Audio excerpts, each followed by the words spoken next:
ரொம்ப டேஸ்ட்டாக இருக்கும். கிட்ஸ்லாம் ரொம்ப கேக் மாதிரி இருக்குன்னு சாப்பிட என்ஜாய் பண்ணுவாங்க. ஸோ இதுக்கு வந்து நான் 4 முட்டை எடுத்துக்கிறேன். இந்த 4 முட்டையை வந்து ஒயிட் தனியாக, யோக் தனியாக, தனித்தனியாக பிரித்து தான் நம்ம செய்யணும். ஃபஸ்ட்டு யோக்கு தனியாக பிரித்ததுக்கப்புறமா அதில் கொஞ்சமாக உப்பு சேர்த்து பீட் பண்ணிகிட்டே இருங்க.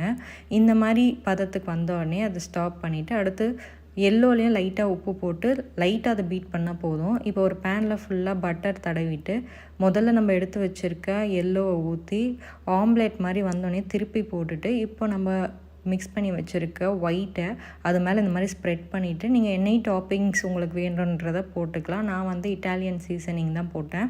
இதை வந்து ஒரு 3-4 மினிட்ஸ் லோ ஃப்ளேமில் மூடி வச்சிங்கன்னா இந்த அளவுக்கு குக் ஆகிடும்.